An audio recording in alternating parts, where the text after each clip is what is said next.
welcome to another episode. Gas Network presents Sports for the Culture. I'm here with the family. Bryce, XXV, Double I, Rome, D-Malo, Gruff Lion. T-Boogie, man. To the greatest sports show on the planet, La Familia. Hope y'all ready for a ride. Can't wait to hear what you guys got to say.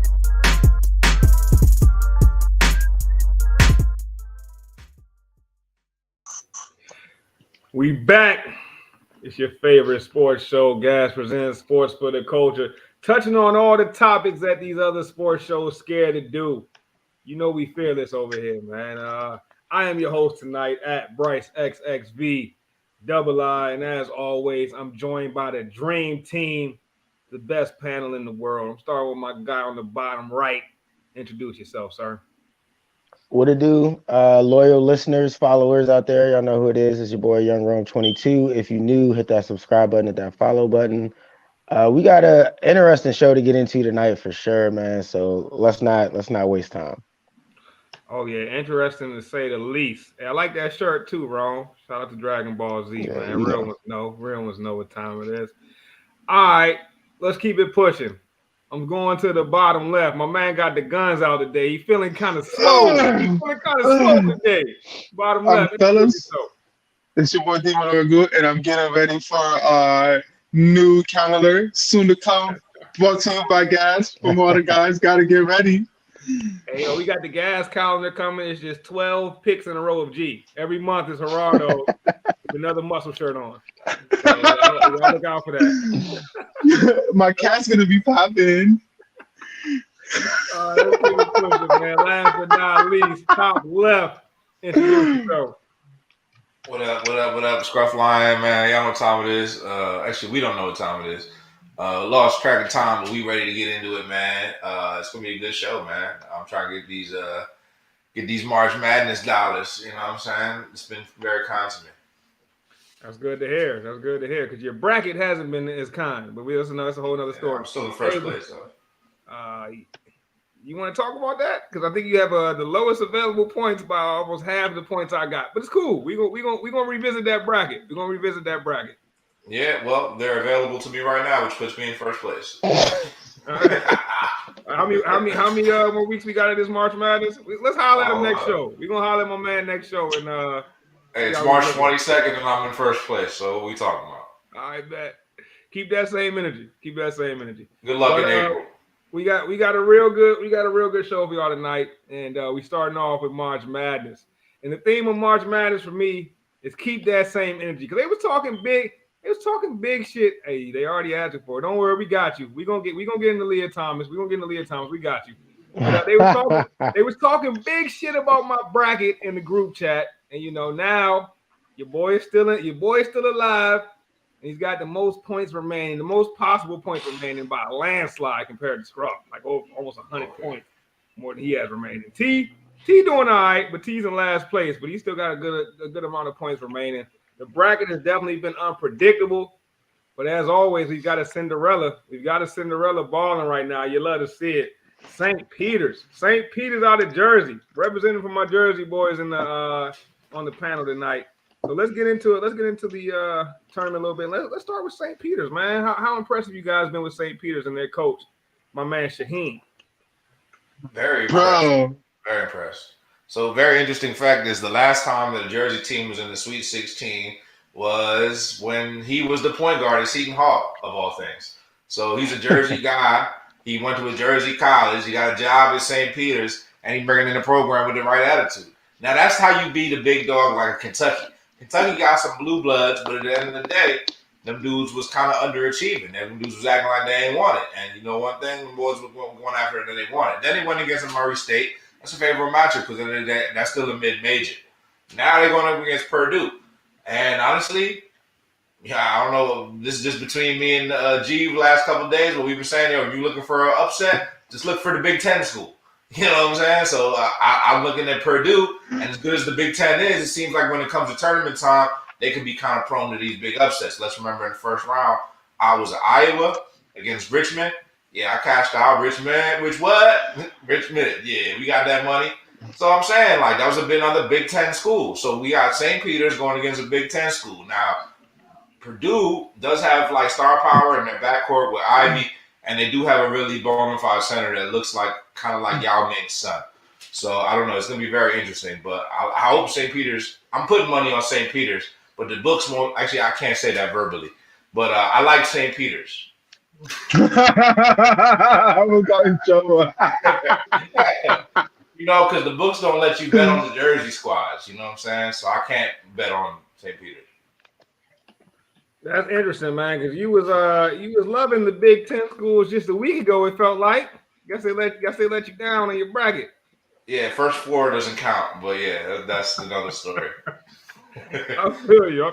But now, St. Peter's going crazy, man. And shout out to my guy, because I've been watching the game somewhat closely. My man KC and Defo, hope I'm pronouncing that right, but yo, the boy KC been balling crazy. Only like 6'7", but he goes amongst the trees and gets rebounds like he the biggest man on the court. I mean, his post game is crazy. He got like an advanced post game to only be 6'7". Like he carried him and Doug Eater. I think it's Doug Eater, the way he said, the white boy on the squad that's just swapping everything, knockdown shooter. I saw a post on Twitter that was like, when there's one white boy on a team of black dudes, you know he's a baller. It's like that. It's like, no, that's a fact. You know he's a baller. You know he's a hell of a shooter. And it looks like Doug Eater is both. I think both of those guys between Eater and Defo have shots to possibly play at the next level. I'm talking NBA possibilities. And you would think that this team is full of seniors, but it's a lot of juniors on this team. So St. Peter's might not just be in the run for this year.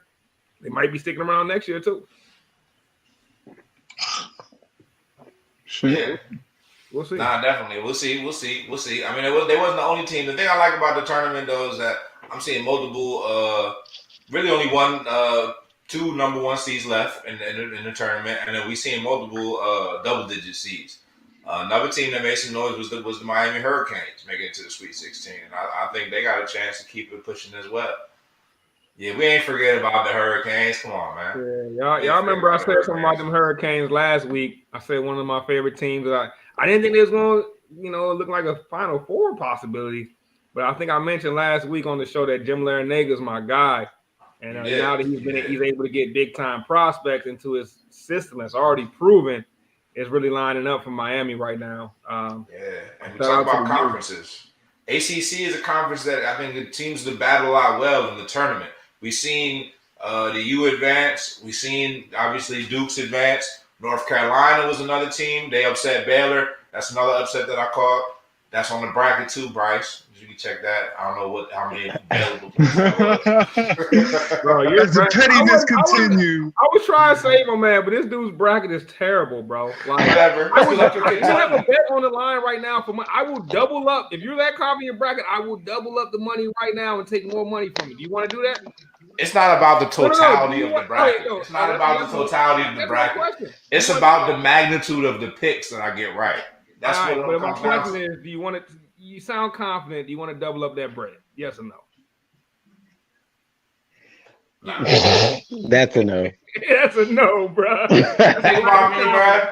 The thing that makes me good, bro, is I evolve my opinion with time. It doesn't stay the same. It's not fixated in 2 years ago. So whatever I was feeling that morning, that's what I picked on that bracket. 2 days is a whole other day, bro. I didn't see a lot of basketball. I can't pick the same things no more. But my sportsbook account is working a little differently. That's a no on the double up, right? Nah, I'm tripling up on the sports books. Cool, because I was about to say I'll take some more bread from you if it's there for me. But I think that we got some good games still to come. I mean, like Scruff said, you got two number one seeds still around. Was it Duke and Arizona, or was it Kansas? Which one of them? It's Duke versus Texas Tech. Kansas and Arizona are the last number ones, right? Kansas, Arizona. Nah. Gonzaga. How you gonna forget about Gonzaga? My bad. Yeah, Gonzaga is still a number one. So is Gonzaga and Arizona the two number ones left? No, and three. Kansas. It's three number ones. All right, yeah. So it's still sitting pretty. I know I got Purdue in my Final Four, and I got Duke in my Final Four. I think I got them two battling it out. And on the other side, I think I got those two number ones both getting out of there, Kansas and Arizona. So both of them teams. Can we say this is Coach K last game? Yo, and that's what I was thinking when I made my bracket. I think I said it would be like a picture. Every Sweet 16 is Coach K's biggest. That's when you can bet against Coach K. Because Coach K is like what, like 1 and 3 every Sweet 16. The odds are always against him. He can't. He's always teeters. I will bet against Duke this week. I got Duke winning it all. Texas Tech? I'm sticking with Duke. I like Duke against Texas Tech. But Gonzaga, that's going to be the game. Duke Gonzaga is going to be the game. That's going to be the game. That's going to be the battle of the Blue Bloods. I haven't been super impressed with Gonzaga in this tournament. And, like, I thought that guard play was going to hold them back this year. It's not very big man-oriented team this season. They don't have that same guard play they had. Like, last year, the guard play from Gonzaga was off the charts. Yeah, carried them. Carried them, bro. You had Kispert, you had Jalen Suggs, and you had my boy Ayayi. All three of them was balling. And this year, he still got some guys, don't get me wrong. He's just not the same, though. So we're going to see it. We're going to see if Timmy is a dog, though. Remember, we had a few people saying that, I think it was last year, that Timmy didn't like an NBA guy. I still think Timmy going to make the NBA and possibly be like a Zeller type or something. But Timmy's under the basket game is pretty legit. And if they feed Timmy for a whole game, they got a chance. They got a shot. But I don't know. I don't know about them repeating and getting to the finals again. Yeah, I think Duke. I think Duke gonna get to the final. Duke is gonna lose. I'm telling you, Duke loses by 5 points. To Gonzaga or to Texas Tech? To Texas Tech. Come on, don't say that, bro. I need G looking at the computer all hard and stuff. He crunching numbers and shit. I got No, I got Duke definitely getting by Texas Tech.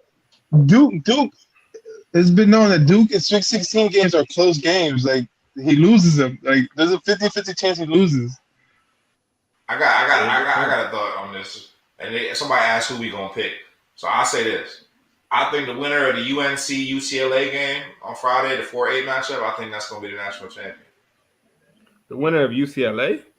UNC versus UCLA. I think it's gonna be one of those two teams. Oh hell nah, bro. No way one of them two teams win a national championship. Man, UCLA was the national championship last year. I give UCLA a better shot than UNC, but UNC, bro, they took too many L's. UNC just beat Baylor last week. Yeah, but Baylor comfortably with a 7-point lead. Y'all stay talking about stuff that happened in February like that matters in March, bro. Like it all that matters is winning the game in front of you. Baylor is a team that was coming off like losing their best two players on their roster. Like they were still number one seed. They lost their top two guys, bro. And like now it's like the guys you relied on that you're used to relying on the year before, the junior and the senior that you were used to relying on. Now in those crunch moments, you don't have those guys anymore. They didn't know where to go. They just didn't know who to give it to. But yeah, I don't know, bro. I would be shocked if UNC won in that. I would be so shocked, bro. All right, I'll see. I mean, so how y'all gonna be shocked when they beat Duke? They beat Duke less than a month ago, and handsomely. Right. Yeah, so how y'all gonna say Duke is gonna win? I just like what Duke's got, bro. Duke to me's got the top. You just told me not to use anything from February and March. From February, I was about to say that. Yeah, like Scruff just said, man, throw that out the window. That's what I said. Like Scruff said, throw that out the window. I didn't say that. I said that doesn't fit in your little Coach K narrative, does it, Duke Bull? Okay. I'm gonna tell you when a North Carolina fan told me that's what they call them, the Dookies. You get it? Bunch of Dookies. They're going to drop a Dookie. Oh, that's a good one. But now that Coach K narrative, is definitely something I'm sticking with, bro. Because you know them refs want to see your boy ride into the sunset. That's a fact. Bro. Nah, bro. Nah, ain't nobody trying to see him ride into shit. Come on, bro. Hell no. You know they want that. Like, have y'all been watching the tournament? These refs be working. These refs didn't. Nah, that's not what I want to see.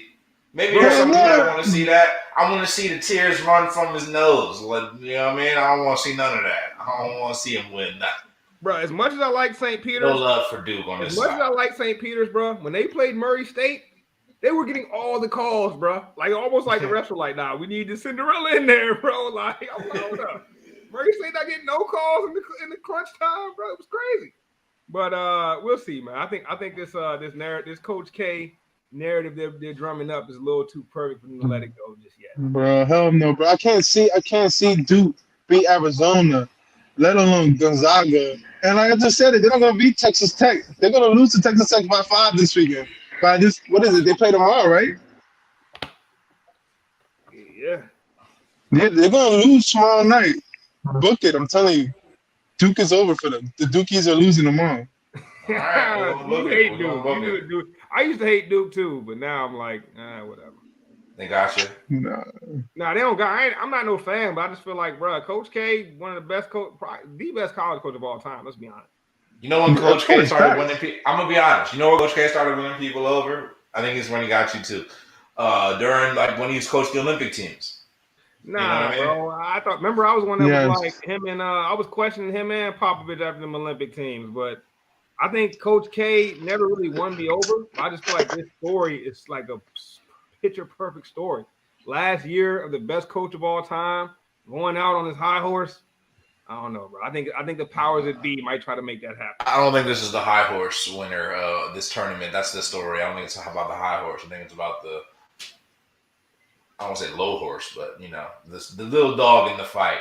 I think that's what this tournament's about. So it's gonna get interesting. It's gonna be fun to watch the rest of it play out. It's been a hell of a tournament. We've had buzzer beaters, we've had close games, we've had blowouts, we've had big performances by people unexpected, and we've had a Cinderella, which to me makes for a perfect tournament. We have all those things.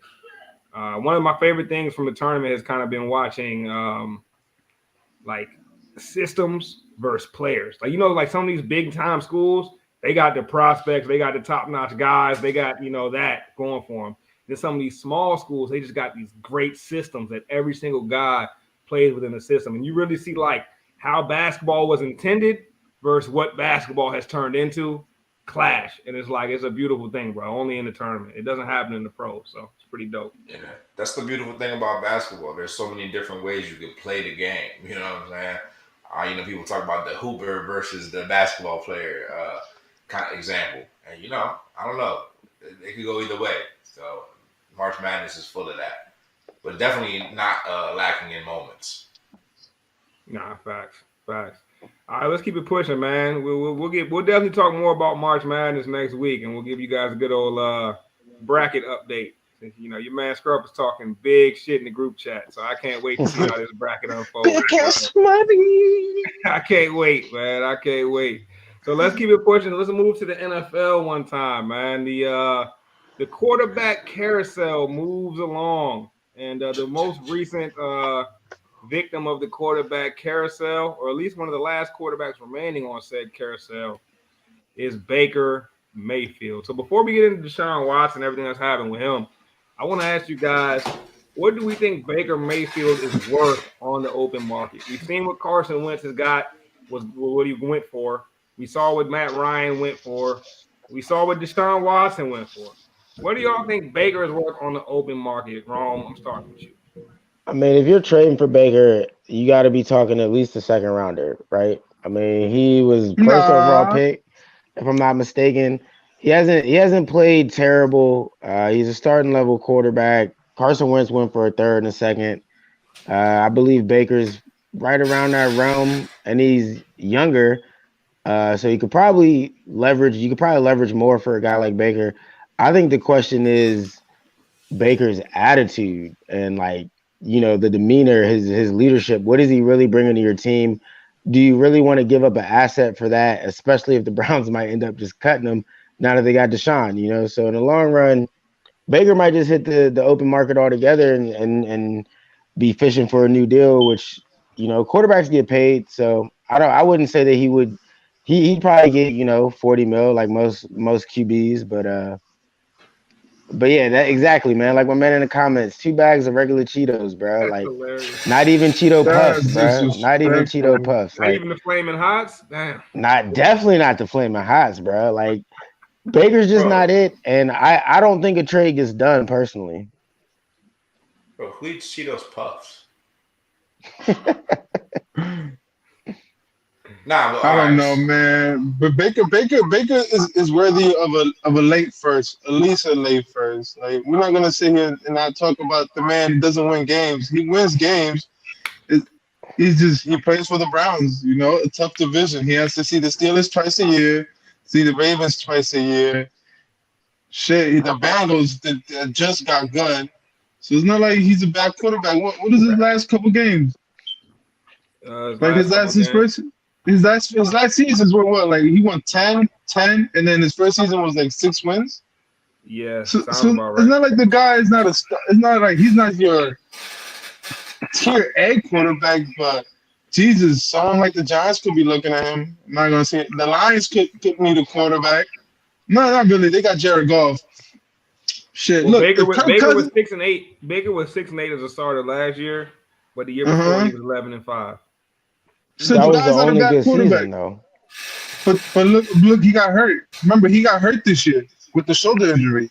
Good point. His overall record as a quarterback, as a starter, is 29-30. So I mean, basically right at 500. To be fair to Baker, also, man, the organization's been a joke. Browns. He's had a bunch of different coordinators, coaches, whatever. But I mean, we've all watched, and he's a turnover machine. We've all seen the interviews. We've all seen him, you know what I mean, in these commercials. And it's just, do you really want to trade? Do you really want to give up a late first rounder for all that? I say you do. I say someone like Seattle, you do. Seattle, no, man. Why not? If Kirk Cousins could get a contract every year from like multiple teams, get franchise tag, I'm sure Baker could get franchise tag by some kind of team and get paid money. Come on now. I'm not gonna say we're not. I just can't. Like, I know the hate is real with Baker, but it's just like, come on. Like, the guy's not a bad quarterback. It's just all about, can you go to a place where they believe in him? It's self-inflicted wounds is what it is. It is because the boy's cocky. The man is cocky, but it's like, how can you blame him? You're a Heisman winner, and then you're the number 1 pick overall. So like, what kind of the man is going, you know? And then how many years? It's been 3-4 years, and he ain't done nothing. Heisman winner, number 1 overall pick, and now you asking for a trade from the team that drafted you. You asking for a trade from all the commercials I see. You live there. That's your home. What did you say earlier, Scruff? That man ain't coming home now. That's what happened to Baker. He ain't even coming home now. Nah. Hold on. I got to defend Baker here, man. Because like, I'm not gonna sit here and say that I wasn't critical of Baker Mayfield during time. You know, because Baker Mayfield thinks he's one of the best quarterbacks in the league. But let's not say he didn't do anything, because he did a lot. You know what I'm saying? Like, let's remember that the Cleveland Browns franchise hasn't had any winning seasons, pretty much, and has been horrible. You know what I'm saying? For my entire life, pretty much. I'm 30 years old. I haven't seen the Cleveland Browns ever been good. So the fact that the Cleveland Browns are actually pretty good, it has to give some type of credit to Baker Mayfield. Now, I do agree with you, Ron, that he has been, self-inflicting some wounds. Because the fact is, you talked about the coordinators and the coaching turnover, but that's his fault, because that was Johnny Kitchens or Freddie Kitchens or, whoever he picked up to cook in the kitchen with him and Baker. They were baking up L's. You know what I'm saying? So I don't know what the heck they was doing with that decision. You got to own that decision, because you could have put a real professional in and got some good coaching. Now you got a situation where, you feel like, okay, the franchise went and got somebody that was better than you, which was a business decision. Now here you go acting like, a diva again. You know what I'm saying? Which is pretty much what we've seen in Baker, right? So now he's pretty much in a situation, now he's looking like Ben Simmons probably. He's probably not going to show up, right, until he gets traded or something along those lines. Now, here's the thing. Just because Baker, in realistic reality, is probably in the middle of the pack with the quarterbacks in the NFL, I'd say he's probably between 15 and 20 if I had to rank him, right? But that doesn't mean that all these teams are actually going to, give up on whoever they got, because most of these teams that have got, lower tier quarterbacks, Daniel Jones, you know what I mean, like Tua Tagovailoa, you know what I'm saying, like a number of teams with decent quarterbacks that aren't that good. The Saints right now, the Bengals, not the Bengals, the Steelers. The Steelers right now have Mitchell Trubisky as their starter. They would probably love to have Baker Mayfield, but is it worth giving up the compensation for him? And you're saying, especially like you said, if they sit around with him and they got to cut him, then you can get him for much less. And honestly, I think this, little period of Baker not getting picked up, I think that's exactly what the doctor ordered for Baker Mayfield. I think he needs to be humbled a little bit. And honestly, I think if he gets cut, that's probably the best situation for him. Either way, I think Baker Mayfield's a guy that likes to have a chip on his shoulder, and I think there's no greater chip than not having a job. So enjoy the struggle, brother. Hey, my last thing on Baker, man. My man was drafted in, what was it, 2018. He's had 4 seasons in the league. 3 of those seasons have all been losing seasons. Another 3 of those seasons, he's thrown under 30 touchdowns, multiple and double-digit interceptions. Like, Baker, G, you say he's not a bad quarterback. He's not a bad quarterback. He's an above-average quarterback. So, I mean, let's keep it a buck with Baker, bro. Like, he's not Derek Carr. He's not even Derek Carr. So, like, are you really giving up a late first round for Baker? I mean, this is the funny thing that we talk about with quarterbacks and perspective and everything. Because reality is, Derek Carr and Baker Mayfield, they're not far off from each other. They're not. They're not, and I disagree with that. That's where Baker needs to try to get is the Derek Carr, but he's not there right now. I disagree with that. Like, I couldn't disagree with that more. I think Derek Carr is on a whole nother level than Baker Mayfield. I think Baker Mayfield is one of those guys. I think Baker Mayfield's game is all about confidence, man. And I feel like Baker Mayfield's confidence at some point was taken away from him. I feel like some of the circumstances in Cleveland might have contributed to that. I mean, the team went from relying on Baker's arm to relying on the running game. And then they brought in Odell, and I don't want to say that Odell was an issue in that locker room, because I don't believe he was, but it did seem like Baker was having trouble deciding on where he should go with the ball based off, kind of superiority amongst his, pass catchers. He didn't know who to go to when, it seemed like. I feel like Baker, dating back to his college days, was all about swag, bro. He played with a certain swag. He played with that certain confidence, that certain moxie. And I didn't see that last season. That year he had went for 27 tuds and like 14 picks. You saw that. He was hovering around like 4,000 yards, little under 4,000 yards. But he was playing with that, and it parlayed into the next year of him balling out. I mean, and leading that team to their best record in years. And over almost 20 years, the best record the Cleveland Browns have had. So we'll see, man. Wherever Baker Mayfield goes, it's got to be a team that truly believes in him. If they end up letting them flame out with the Browns, keeping them behind Deshaun Watson, not trading him away, being salty, not, wanting to try to get the best deal possible and just holding on to him forever, it's going to be the worst thing for Baker, because Baker is a guy that you can tell, man, he thrives off confidence, man. Baker, when he's at his best, is playing with that juice that you can't really bottle up what Baker does when he's at his best, because Baker at his best isn't really all about talent. It's more about like that confidence and that swag and just like laying it all on the field at all moments. So we'll see. Hopefully he gets back there. But the guy that he's now being replaced with seems to be like possibly a future legend in this game, maybe a future Hall of Famer one day. His career was derailed for one season due to some pretty troubling allegations, but now it seems that he got the contract he's looking for. He got free from Houston, and that's none other than Deshaun Watson. Deshaun Watson to the Browns. G, I'm starting with you, man. What are your initial thoughts with Deshaun Watson headed to the Browns, man? I know you got a lot to say on this one, bro. Congratulations, my man. You finally got an offensive line. You got a fucking offensive line and an actual running game. The man doesn't really need no crazy ass receivers. My man's gonna ball out, and he has a defense. Oh my God, he has a defense. Imagine playing for Houston, Texas, and then you're up. Well, what? You're up like 24 points, and here comes Patrick Mahomes because your defense can't fucking stop a puddle of rain. And like just lets fucking Patrick Mahomes just destroys your whole lead. I can't even blame Deshaun Watson for that comeback. You gotta blame that terrible defense. Now you're talking about who he has to worry about besides Lamar Jackson. If T was here, he probably say he don't even have to worry about Lamar Jackson. Who I feel bad for right now because of this trade is Lamar Jackson. You got a quarterback that the fact that he knows how to throw and the fact that he's a black quarterback at that could throw the ball. Oh, man, Lamar Jackson's going to have a lot of pressure in his hands when the season starts. I mean, it sucks that he might get suspended. I hope he don't get suspended because he didn't play a year. If my man's innocent, you feel me? I feel like my man's innocent. If it didn't go to court, my man's innocent. You're innocent to proven guilty, right? And the court system said they're not taking it because I guess they consider the allegations false.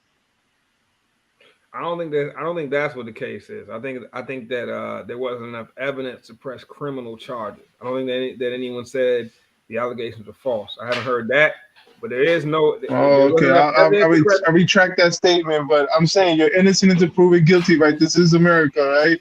Right. Technically, it's stated that you're innocent until proven guilty. Most cases, you're guilty until proven innocence, which is some bullshit. In his case, but my man innocent. My man do that. What they say, the glove don't fit. You must have quit. So that's all I'm saying. That's all I'm saying. That's all I'm saying. My man do that shit. I don't believe none of that shit. My man's probably gonna get suspended for like half the season, but he be alright. He be alright. The Browns just gotta hold it together. Hey, G don't believe none of that, and apparently neither does the Cleveland brass, because they went ahead and made the move, man. They made the move. Look, more power to them. Look, the way I see it, Deshaun Watson has 22 cases hanging over his head. That's not going away anytime soon. There's still civil cases, what have you. And a lot of people are torn. You know, a lot of people feel like G. A lot of people feel like Deshaun shouldn't be on a football field again. But as it stands now, he will be on the football field in a Cleveland Brown uniform, which I think is good for the Browns. I don't know how good it is for Deshaun going to this particular organization. I was hopeful that he would be able to link up with an organization that had a more of a winning smell to it and less of a Cleveland Brown smell. I don't know how this will go for his career. I don't know that the Browns we were just saying about Baker. The Browns haven't been good for 30-some years. They haven't been good for my entire life. Can Deshaun Watson turn them around? That's a tall task. That's a tall task to ask someone with all that he's already gone through and missing a whole year of football to ask him to take the reins of the Cleveland Browns and fix that franchise. That is a lot to do. I don't even know if Deshaun can do it, and I'm a big believer in Deshaun Watson. So hopefully he does get to play this season. I do think there'll be a suspension, maybe half a year, but I don't think it'll be the whole year. So I do think we will see Deshaun at some point in 2022, and I am excited about that. What was the Obama campaign? It was "Yes, we can." Yeah, that's the Deshaun Watson campaign. Yes, we can. You know what I'm saying? That's probably what he was doing in those rooms. Campaign manager might want to talk to him about that one. Ugh. Yes, we can. That's what they said. That's what I'm here for. I'm here for the number 2 special. Nah, I'm just kidding. Deshaun Watson, man. I've defended this man like before, and it really isn't anything to do with anything that he did. Because the facts are, I knew how this was going to turn out. I know how this turned out for many of these situations in the past. You know what I'm saying? I ain't going to bring no names up. Ben Roethlisberger. You know what I'm saying? But you know how these things go. When you play football at a high level, somebody's going to be able to overlook some things. And I don't think that Cleveland brass think that this man's innocent. I don't think they're that stupid. You know what I'm saying? I think they know that I don't think they know they did it. I don't think they care. You know what I'm saying? Because the truth is, can he do it? Can he turn around this Cleveland Browns franchise? Yeah, absolutely. You know what I'm saying? And you know me, I'm all about economics. You know what I'm saying? I know that these certain towns don't exactly have the economics to, be great franchises, like the Detroit Lions, for example. You know what I'm saying? But the Cleveland Browns are a starving franchise with actually a really loyal fan base. You know what I'm saying? And Deshaun Watson is really good. Like, really, really good. Like, in reality, he was going toe-to-toe with Patrick Mahomes not that long ago. And, it was looking like he was just as good as him. So it's like, let's not get crazy with it. Let's not forget what was going on. Like, so get that man some credit. When he comes back, he'll be playing at a high level. He is a top 5 quarterback. It's not a question. In my opinion, he's right up there with 1 or 2 or 3. Any of the best quarterbacks in the league. You're bugging. No, you're bugging. You forgot. He'll remind you, though. He's not better than Tom Brady. He's not better than Patrick Mahomes. He's not better than Aaron Rodgers. Tom Brady's like 40-something, okay? Patrick Mahomes, he's just as good as. And who else? Aaron Rodgers hasn't been in the playoffs. He hasn't done anything in the playoffs for my recent memory.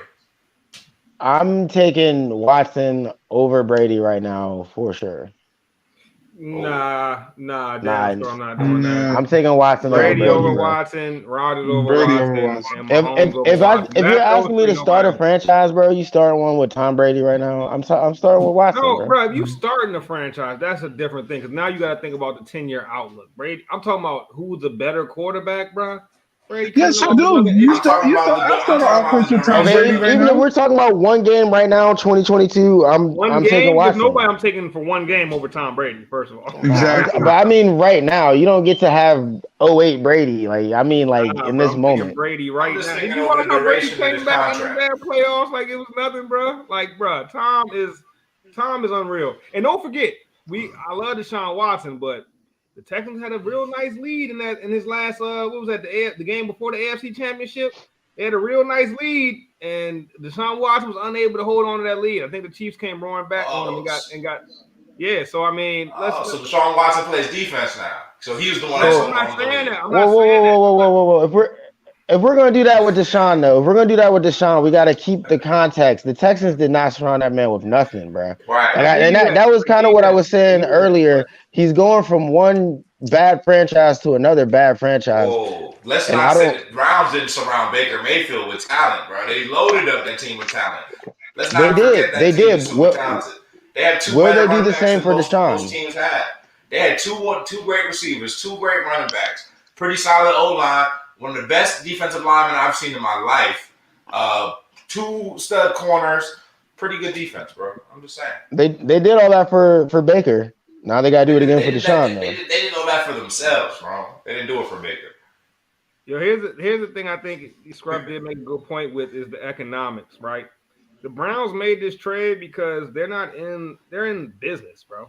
They're in the business of football.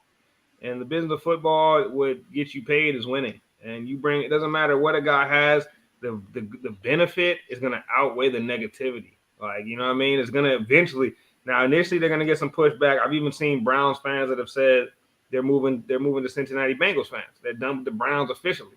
I've seen that. It's a lot of stuff going on the message boards right now with Browns fans basically quitting on the team, saying they can't stand behind a team that's made this many foolish moves. But at the end of the day, once they start winning, if they start winning, because you never know, but once they start winning, man, the Browns are going to be, they're looking at teams like the Bengals, like, damn, look how they just made a run. They felt like they had to do something drastic. Now, let's not forget, they guaranteed every single penny to Deshaun Watson, bro.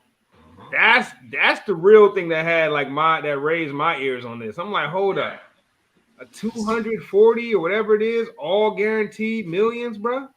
That's probably why. A game changer. That's a real game changer in the NFL. I mean, because Aaron Rodgers was coming off the most rich contract of all time when it came to guaranteed money. He only got $80 million guaranteed, bro. $240 million guaranteed. That's changing the landscape of how players are going to get paid now. So I do respect Deshaun Watson for that, because I mean, we know Deshaun Watson's first choice was not going to be Cleveland, bro. Let's just be honest. He wanted to go to Atlanta. He was cool with Carolina, but the reason he chose Cleveland is because they did something that nobody else was willing to do, and that's offer 240 M's of guaranteed cash to a guy coming off 22 allegations, and that right there it was going to be impossible for anybody to match that. So I mean, Cleveland, they went all in. This was poker. Cleveland just went all in on Deshaun Watson, and we'll see how it ends up for him. So is that guaranteed? Like no matter what? Like what if he catches a chance? The way the guaranteed money works, when that money says guaranteed, it don't matter if you get hurt, no matter if you get suspended, it don't matter what. They guaranteed that man's contract, bro. Wow. See, that is the truth. He got the Kirk Cousins deal. No, but that's an even better deal than anything that anyone has ever been offered, because this man literally went from like possibly losing his freedom to like getting financial freedom. Like no matter what he does, like he's free of like he can't possibly lose this deal. Like he has 260 guaranteed. He could go and body someone tomorrow and he'd still get that money. Talk about March Madness. It's been a crazy month for Deshaun. Yo, what a twist of fortune for Deshaun Watson. Yo, good for you, Deshaun Watson. You must pray a lot. All right, well, let's keep it pushing, man. That was an interesting conversation. Before we get into our last topic of the day, man, let's run through these quarterback prospects in this upcoming NFL draft. I just want to hear what you guys think about them. I'm on the record saying that I felt like this quarterback class was getting slept on because there wasn't that consensus number one pick like there has been, I'd say, over the last 3-4 seasons. There's been that guy that's at the top that everyone knows is going number one. But I feel like there are 5 guys that when it's all said and done, all have a decent shot at being good quarterbacks or, decent to good quarterbacks in the NFL. So obviously Malik Willis's pro day was today, and all the scouts was going crazy. The whole internet was going crazy over some of the things Malik Willis did. You didn't see the 65-yard bomb that he threw on the dot. I mean, he dropped that thing in the breadbasket from 65 yards away. That just gives you a little taste of his arm talent. He's been my QB1 now for some time. It seems like all the rest of the pundits are coming around on him now after he was, projected to go late first, early second just a couple months ago. But it seems like those attitudes are changing. Mike Tomlin's meeting with him, having personal private dinners with him and stuff like that. So it's getting real for Malik Willis. Rome, man, you're pretty tapped in with the NFL and with the college prospects. What do you think about Malik Willis, and where do you rank the guys behind him or in front of him? Man, I'm glad you started off with Malik, man. I was one of those people on the internet going crazy. Dude has a cannon of an arm. We knew that going into a pro day. It should be boosting your strengths. You should be showing off the things that you can do well to try to impress people. And that's exactly what that man did today. So shout out to him. His stock definitely went up. He's got a big arm. And then the next best guy, Kenny Pickett. I heard he has small hands. They remeasured them apparently at his pro day, and they magically grew. I don't know what he did. I need to find out what that was. I heard I had small hands too. Maybe he's got the secret. But I like Kenny's game. I don't think I like it more than Malik's though, man. If I'm ranking them, if it's me, if I'm a GM, I'm putting my money on Malik coming out the draft first, man. Like I think he is a more dynamic threat. I think he's got that big arm, and he's got the running ability to really threaten teams, man. Because like a Deshaun Watson, like how we were just saying, when you can run and throw it deep like that, the defense has too much field to cover, puts the entire defense in a bind. Those are the kind of quarterbacks you don't want to pass up on. Who's got the number 2 pick? The Lions, I believe. Unless someone trades up, I don't see how they keep Jared Goff over potentially grabbing a franchise changer like Malik Willis. Good point. I think Malik's ceiling is through the roof. I mean, his ceiling is crazy. He's got the running ability. He's got the pass. He's got the strongest arm out there. If I'm being honest, I think Malik is going to have to get to a coach that not only truly believes in him, but truly has a plan for him. So I do think there are some aspects of his game that are raw. And I think he's got to continue to build on, some of the details of playing quarterback at the next level, but all the intangibles are there. Like you, I love Malik's game. I think because the ceiling is so high, he's my number 1 prospect. But I must admit, the tape, when it comes to the tape, I like Kenny Pickett's a little bit more. Kenny Pickett, to me, looked a lot like Joe Burrow in his last year at LSU, and he had a similar leap from junior year to senior year. And that's something that always catches my eye, because to me that shows me a guy that figured it out. And Kenny Pickett, I'm very, very high on. Like if Malik Willis is my quarterback 1A, Kenny Pickett is my 1B. And the only thing I think preventing Kenny Pickett from really being that 1A is the arm strength. I compare him to Joe Burrow a little bit, but he does not have Joe Burrow's arm strength. And I think that's the main difference between the two. But Kenny Pickett has the ability to get up out the pocket. He can run a little bit. He can fit balls in the tight windows, and he can just do things that some of these quarterbacks really are unable to do. So it'll be interesting to see what the scouts think when it comes to first quarterback off the board. I think that's going to be a real toss-up to a lot of front offices. Do you want to go with the straight potential play, or do you want to go with the guy who might be a little more ready to step in day one and give you somewhat of a semblance of an NFL offense? So that'll be interesting. Scruff, what you thinking about the quarterbacks here? All right, so before I rank the guys, I'm going to just say a little something about my evaluation of the class as a whole. So I'm going to be honest. Like, I think people are saying the quarterback class is a little weak, and I think that's a fair evaluation because you don't have a clear-cut one in this situation. I actually think even though Malik Willis is starting to separate himself potentially, and he might end up going first, I still think that there's this quarterback prospect really goes about 4 or 5 deep, in terms of quality-ish, and then there's a huge drop-off after that. So let me just say that. But I'm going to go backwards. I'm going to go 3, and I'm going to go down to 1.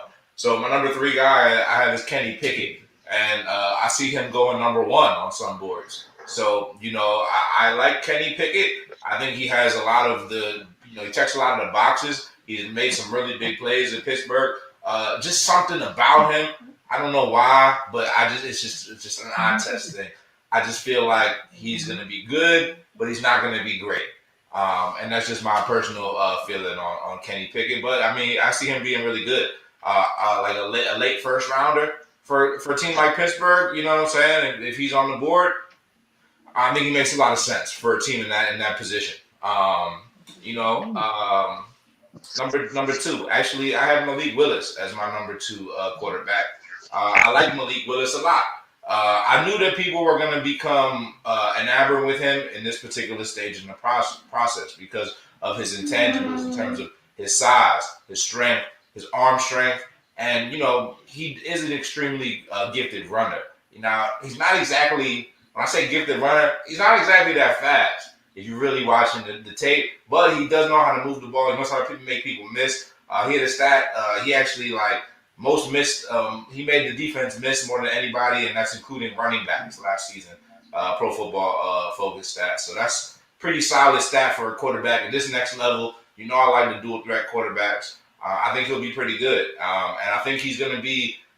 We talk about the quarterback prospect. I don't see any of these guys really being a number 1 guy, number 3 overall. So if teams in the top 5 pass on a guy like that, I totally understand. But I think he might draw some interest from a team like the Atlanta Falcons at 7. So I could see him going first overall. I mean, in terms of being the first quarterback on the board.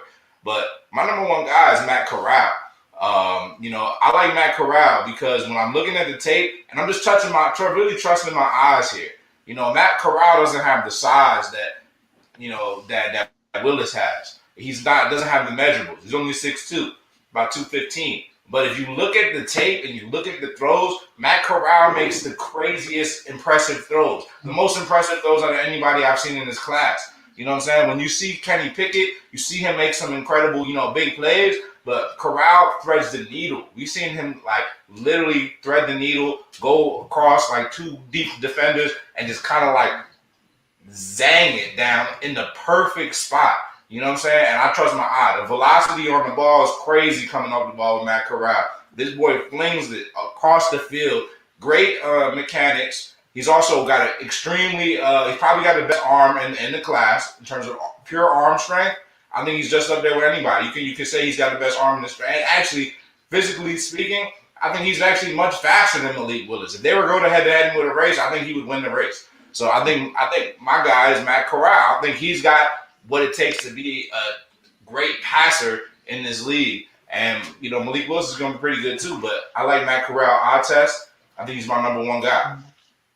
I hear that. I think Matt Corral is a baller. And one thing about Matt Corral is the tape kind of reminds me of almost like a Baker Mayfield a little bit in college coming out of Oklahoma. Matt Corral is a gamer. He's going to put it all out on the line. He's going to dive for the pylon. He's going to go head up with a linebacker, in the middle of the field. He's going to do those little things that's going to endear him to his teammates. The thing that worries me about Matt Corral the most is the system he's coming from. When I watched Matt Corral on tape, I saw a guy that's either throwing to his first read or he's taking off. I didn't see a guy going through a lot of progressions.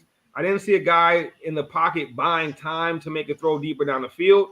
It was like Matt Corral is about to throw that ball on his first read, or Matt Corral is about to get up out of there and try to find some yardage, which I think at the NFL level, it hasn't really lent itself too well. And I think it's just going to take Matt Corral some time to be able to translate that game from the college level to the NFL level. Not to say that he can't do it, but, and then another thing about Matt Corral is he had some injury concerns at the college level because he's taking so many big hits. He's putting himself in harm's way so often. A part of that is what endears him to his teammates. The guy not afraid of nothing. But another part of that is you can't do that at the next level. That's something he's going to have to learn. But I think Matt Corral has potential. He has intangibles to be a good quarterback. But I don't know I think he's an even rawer of a prospect than Malik Willis in my eyes. I think Matt Corral is the rawest prospect of them all. I think if you get a Matt Corral, it could really take some time to see the fruits of those labors. One guy that I feel enough about is my guy Desmond Ritter. So I got So you think Desmond Ritter is more NFL ready than Matt Corral? Well, Malik Willis is my number 1 quarterback, and then number 2 I got Kenny Pickett, and number 3 I got Desmond Ritter. Desmond Ritter is the most over the last 2, I think 3 seasons. He's the most winningest quarterback in college football.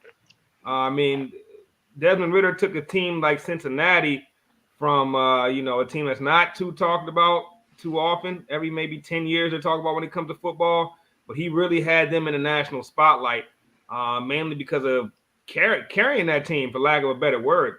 And he struggled a little bit against Alabama. I think a great showing against Alabama really would have separated Desmond Ritter. Like, it would have separated him. Like, he would have been. We're probably talking about a guaranteed first-round pick. When you go back and you really look at that tape against Alabama, Ritter didn't play as bad as you may think. And one thing that showed out to me was that his O-line was not up to the task of blocking those Alabama boys, which is nothing, no disrespect to that O-line. I mean, you're going against crazy prospects over at Alabama. But Desmond Ritter showed me so much last season. I saw a guy with the arm strength that's necessary. I saw a guy that's tall enough to see over the O-line, which is major. And I saw a guy that could pick up the yardage with his feet. And not only is he tall enough to look over the O-line, but this is a guy that goes through progressions consistently. Like, going through progressions at the college level means a lot to me. You know what I mean? That's the one thing that worries me about Malik Willis just a little bit, although he showed me the potential to be able to do it. But like Desmond Ritter, that boy goes through progressions, bro. Like, and sometimes he ends up dishing it to the running back after going through every progression.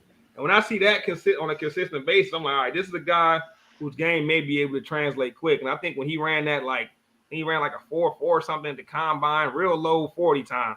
I was like, okay, that kind of cements what I saw on tape, because Desmond Ritter's a hell of an athlete too. And when you're talking about a guy that's almost 6'5", that can run that fast, you're starting to look at a mold of like a, Ryan Tannehill mixed between maybe like a Josh Allen, somewhere in between there.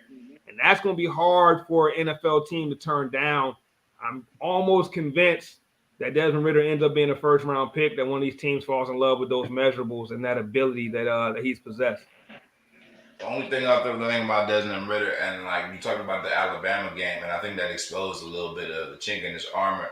Another thing is like I think his mechanics might need to get adjusted a little bit. Getting a lot of balls batted down at the line of scrimmage against them boys in Alabama. You know what I'm saying? I mean, obviously, you know what I'm saying? He's got the talent. I don't know.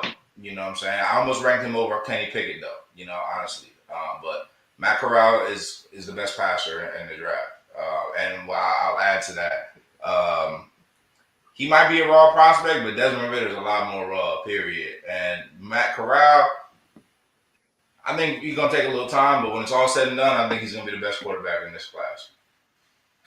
I definitely don't think that Desmond Ritter is more raw than Corral. I think Corral is I don't know though. I mean, I could be wrong. I do like Matt Corral. Don't get me wrong. Like I think all these quarterbacks are really underrated, and I think even one more that's pretty underrated is Carson Strong. I mean, Carson Strong is another guy. He's strictly a pocket passer though, and the days of pocket passers really being the go-to prospects now, the guys that can't move at all, those days are kind of over. But it wouldn't surprise me if Carson Strong ends up being something legit in this league. Like, this dude got a great arm, great pocket presence. He might not be fast, but he knows how to find the lanes. He knows how to move in the pocket to buy himself just enough time to find the guy down the field. So it's another guy that I think people are sleeping on is Carson Strong. It wouldn't shock me to see him going. It wouldn't shock me to see this top 5 quarterbacks go within the first 2 rounds, all 5 of them. And I think that would surprise a lot of people, but it wouldn't shock me at all. So we're going to see, man. We're going to see. G, what you think about these quarterbacks? Who you got at the top? I don't know. These dudes sound washed. I think it's all hype. It's because somebody needs a quarterback. I mean, I'm not impressed. None of these guys wowed me during the season. We're talking about them now because it's draft time, but good luck to these guys. I hope they get picked. First round money. And then I really don't. None of these guys wow me. If you look at the tape, these guys did anything that big. I mean, you could have a great pro day when no one's trying to kill you, trying to rip your head off. But let's see. Yeah, good point. It is easy to be a good player in shorts and a t-shirt. It's never that hard. Exactly. That's a fact. You know what I mean? All right, let's keep it pushing, man, to the last topic of the night. I think it's the most one of the most. I don't know. It seems to be a controversial topic online right now. Everybody's talking about it, from public figures to politicians to everybody's favorite Lil Boosie, right? Probably not everybody's favorite, but yeah, there's a lot of talk going around right now about Leah Thomas. Leah Thomas, man, the Penn swimmer who recently just won an NCAA national championship while competing in the women's competition as a transgender woman. And you got a lot of people comparing this to a lot of different things.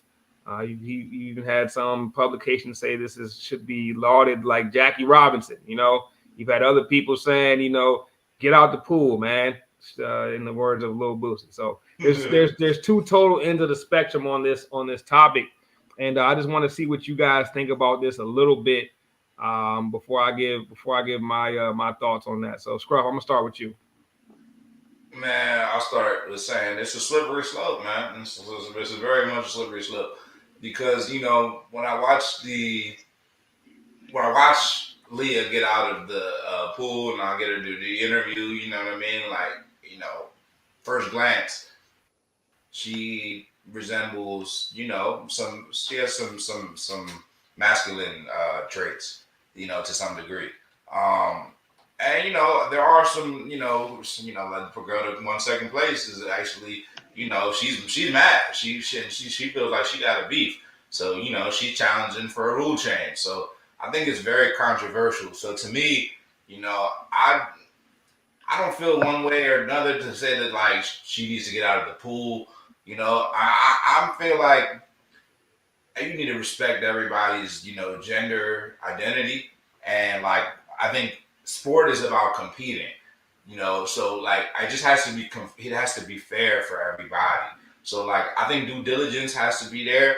I don't know what the sciences are behind everything, but like I'll say that like there has to be some type of measuring between it. And, from my understanding, there is, with all that stuff, but I'm not upset about it, you know what I mean? But I do think that there's reason to be speculative and watching this very closely, because we are walking the line. When we're talking about sport, we're talking about competitive advantage.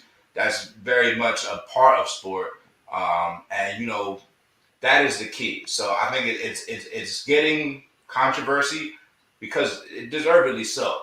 Now, the whole comparing it to like Jackie Robinson thing, that's borderline blasphemous. It's borderline blasphemous. I don't know why people always want to compare the struggles of one group to a group that was, literally slaves. But it's a crazy comparison. But Leah Thomas, I mean, I applaud her for being herself, choosing what she feel like is right for her, and competing in the sport that she loves. So I'm not going to take any joy away from Leah Thomas and what she's accomplished. But the speculation, I think, is deserved because this is very much uncharted territory.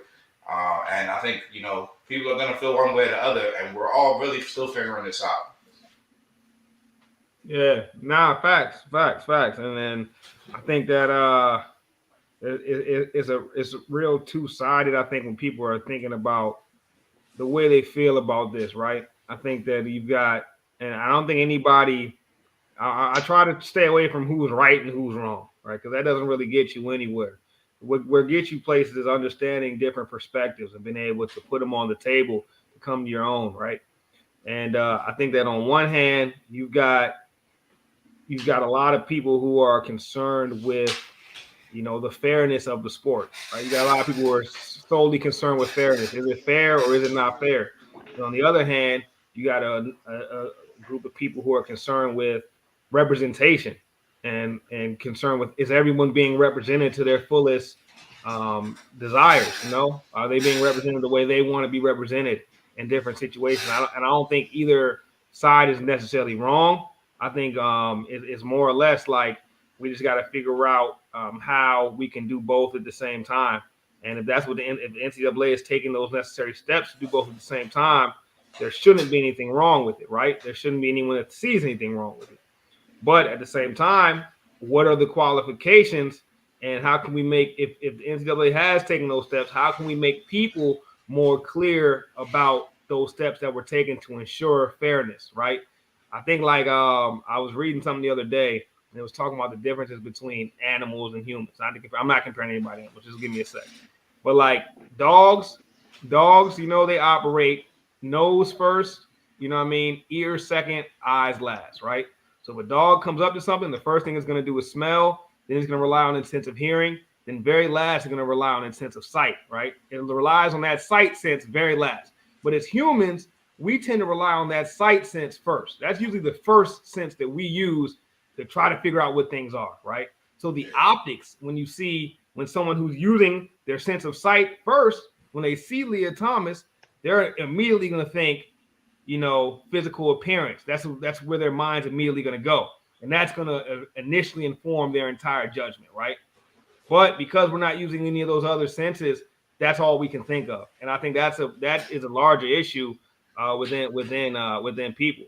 Now, when you start to look at some of the times and some of the things like that, when you start to look at the fact that the time that Leah Thomas won with was only fractions of a second off of the winning time from last year in these same championships, then it leads you to wonder how much of an advantage does she have.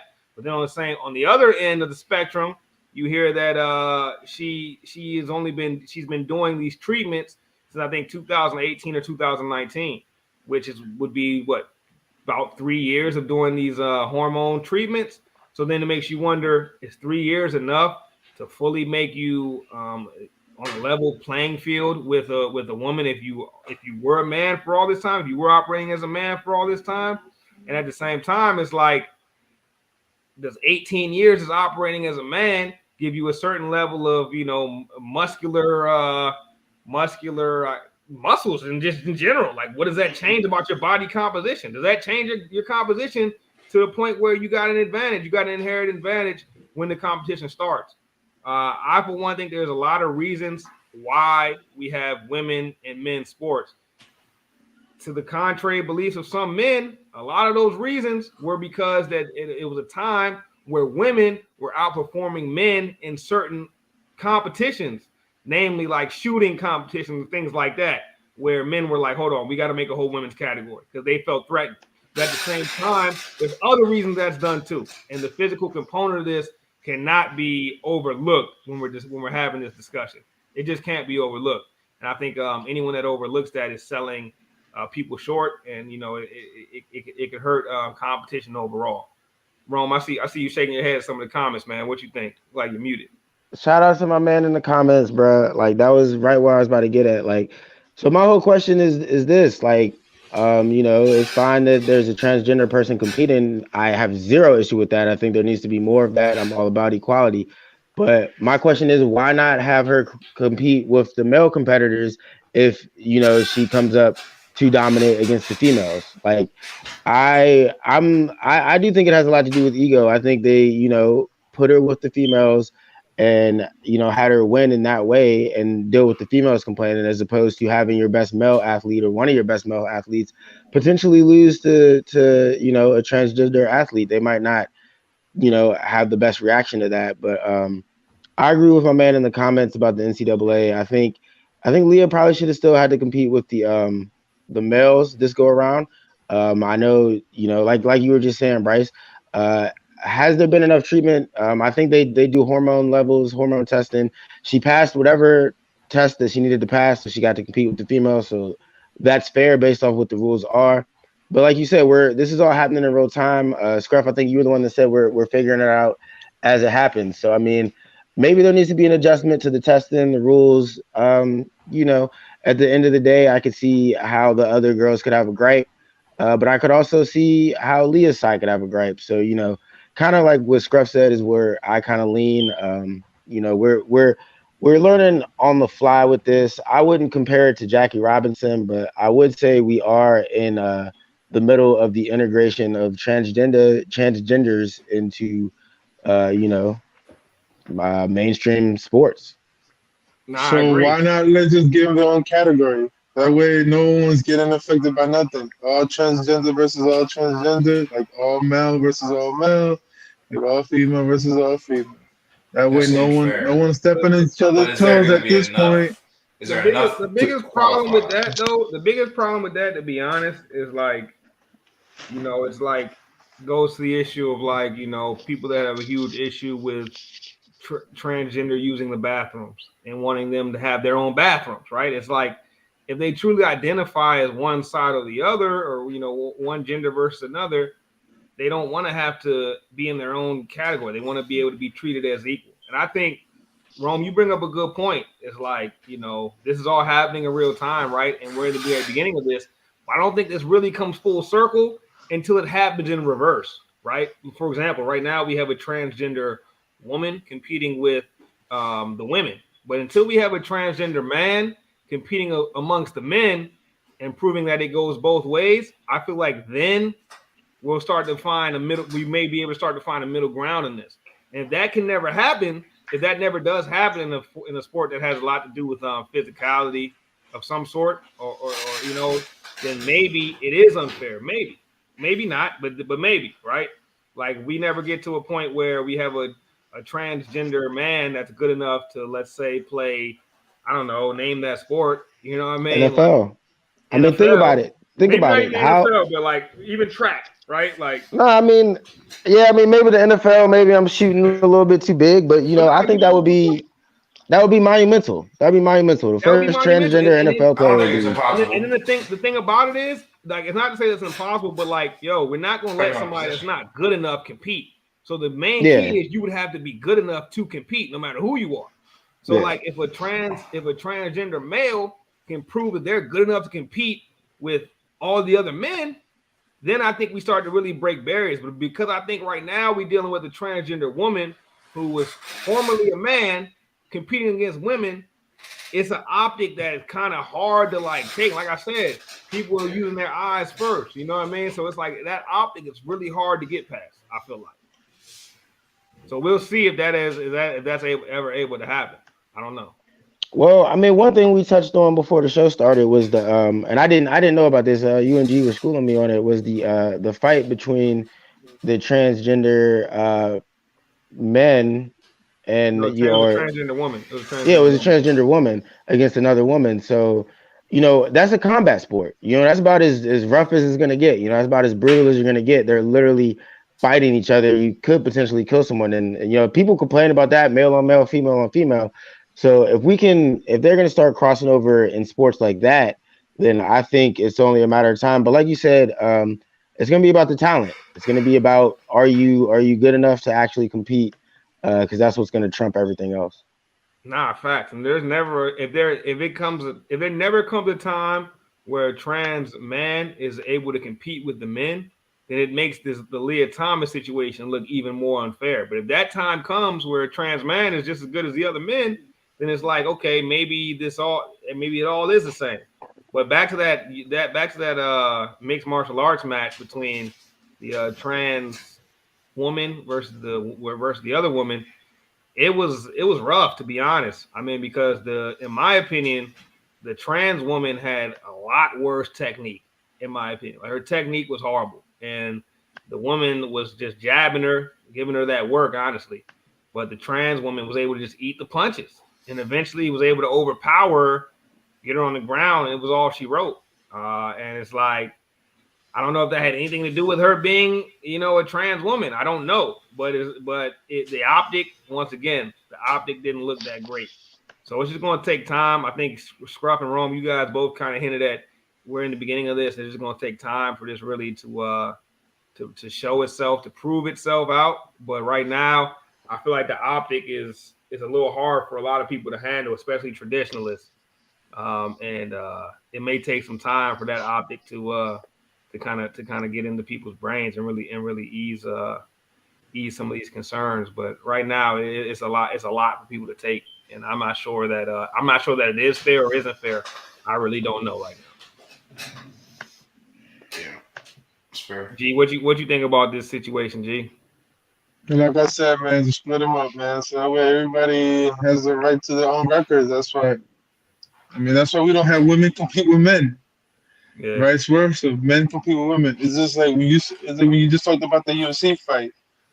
There's a thing called man strength. Like, you saw out of nowhere, it kicked in for the for the transgender athlete, and he just destroyed that woman that just got pummeled, and it's just like you just see like, yo, there's a difference between women and man strength. Like a good kick up because of genetics. Like, you can't play around with genetics to a certain point. You can cut pirates and try change it, maneuver it, but end of the day, genetics come into play with some of these sports. That's why certain things happen. But like I said, I get it. No one wants to be like, well, you want to get categorized for yourself, but at the end of the day, like, yo, so when do we say no to anything? Good point. I mean, Like, so we're just gonna let anything slide? Yeah. Like that's why the transgender men that were formerly women do. Like, you don't hear them compete too much with men because they can't keep up with natural men's strength. Like, I'm not gonna sit here and say that they're bad, but they just can't compete with the men. Nah, I mean, you make a good point. I mean, because like when you talk about genetics and body composition, like men have larger lungs than women. You know what I mean? Like, I don't know if like hormone replacement therapy it's not gonna shrink anybody's lung size, is it? I don't know. Maybe I need to do more research on that, but that's something that the crowd that says it's not fair could easily use as an argument. So it's like there's so many different sides of the argument that I think it's going to be hard for those two sides to ever find a middle ground. And all that can be done as far as the sports go is try to, make it as fair as possible and put as many, false fail safes as possible to have people comfortable with it. But the optic is going to take a long time for anybody to come around the optic. And I think the best thing that could happen is having a trans male prove they can compete with the men. Then it's like, okay, well, this goes both ways. It's not just, trans women coming in dominating women. You know what I mean? So it's like, I think that's got to happen for that object to kind of. Maybe in like track and field.